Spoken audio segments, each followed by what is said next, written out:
సమావేశాన్ని సక్సెస్ఫుల్ చేయడానికి ఈ రోజు కూడా మనం సంగారెడ్డిలో ఈ సభను ఏర్పాటు చేసుకోవడం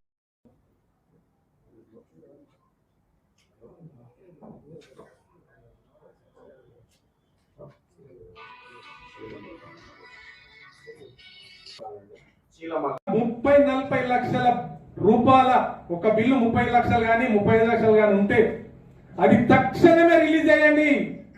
ఆ పేదవాళ్ళని కాపాడండి.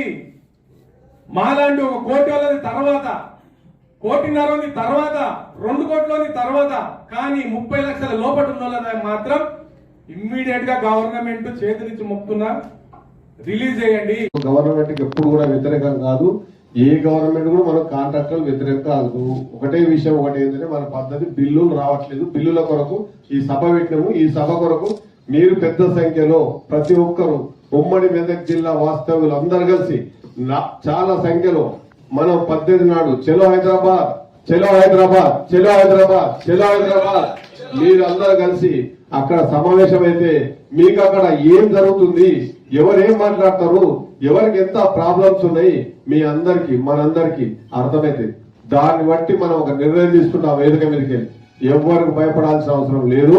మనం పని చేసాము, పనికి తగ్గట్టుగా పైసలు రావాలి, ఖచ్చితంగా రావాలి. మన అప్పులు తీసుకున్నాం మనం వదులుతున్నాం చెప్పండి. ఇంటికాడ నుంచి వసూలు చేస్తున్నాడు, ఇజ్జత్ తీస్తున్నాడు, బ్యాంకులకు అవుతున్నది, బ్యాంకుల ఇబ్బంది అవుతున్నది. ఇవన్నీ పోవాలంటే మనము కూడా ఐక్యత ఉండాలి. ఆ ఐక్యత ఎట్లా వస్తుంది? మనం అందరం ఒక వేదిక మీద ఈ రోజు ఇక్కడికి వచ్చి చూస్తుంటే ఇంతమంది వచ్చినందుకు చాలా సంతోషం అనిపిస్తుంది. కానీ ఇంతమంది ఉన్నారా లేదా అనిపించాం. ఇప్పుడు మేము 2 సెంటర్లు ఓపెన్ చేస్తానండి. ఇక్కడ 2 సెంటర్లు నేను